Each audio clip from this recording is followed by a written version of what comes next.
और चलिए इस बीच एक और बड़ी खबर का रुख कर लेते हैं। बड़ी जानकारी आप तक पहुंचा रहे हैं। तो अंबाला से खबर है, कांग्रेस सांसद कुमारी सैलजा की ओर से बड़ा बयान दिया गया है। कांग्रेस का घोषणा पत्र सभी वर्गों के लिए है, ये बात कुमारी सैलजा ने कही। किसानों को एमएसपी की गारंटी मिलेगी, कुमारी सैलजा ने यह बयान दिया है। और कांग्रेस की सरकार बनने पर हम 2 लाख नौकरियां भी देंगे, कुमारी सैलजा की ओर से यह बयान भी दिया गया है। फिर उन्होंने ये भी कहा कि बीजेपी ने हमारा घोषणा पत्र कॉपी कर लिया है। तो अंबाला पहुंची थी कांग्रेस सांसद कुमारी सैलजा, जहां पर उन्होंने ये बड़ा बयान दिया है।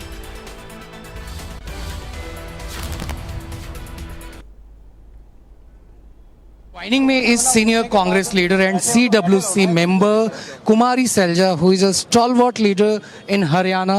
She has represented Haryana in different forms, even as the MP Union Minister in the UPA government, and then even as the MP from different parts of this state. So, ma'am, मेरा सवाल है आपसे। चुनाव आखिरी चरण में अब आ चुका है। जिस तरह से कांग्रेस ने अपनी मैनिफेस्टो जारी की, पहले 7 गारंटीज उन्होंने वादे किए, अब मैनिफेस्टो में खास तौर पे महिलाओं, युवाओं, किसानों पर फोकस किया गया है।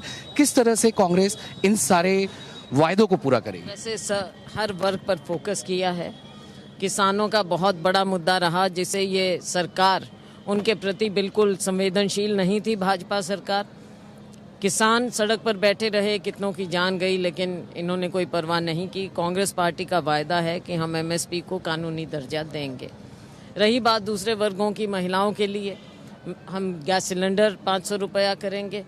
महिलाओं को हम अगर पेंशन है तो उससे ज़्यादा 2000 रुपया और देंगे।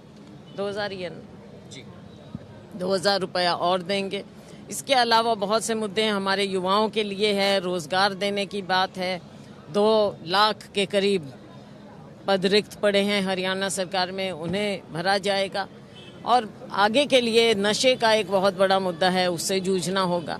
मुद्दे बहुत से हैं।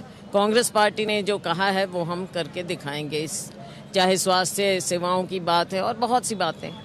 मैम, अगर हम बीजेपी की बात करें, जब कांग्रेस की गारंटी अपनी लॉन्च हुई तो करीब 60% जो आपके वादे हैं उन्होंने भी उसको दोहराया है। सिलेंडर 500 रुपए का उनका भी वादा है।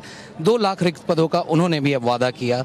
तो क्या लगता है 10 साल में क्या बीजेपी अपने वादों पे खरा नहीं उतर पाई? खरा उतर नहीं पाए, टोटल फेलियर रहा। और यही बात है कि कांग्रेस का घोषणा पत्र देखकर उन्होंने ऐसे का ऐसा उठा लिया। अगर इनकी मंशा ठीक होती, अगर इनकी कमिटमेंट होती हरियाणा के लोगों के प्रति, तो जब 10 साल सरकार में थे तब इनमें से कुछ तो लागू करके दिखाते ही है। कुछ भी नहीं कर पाए।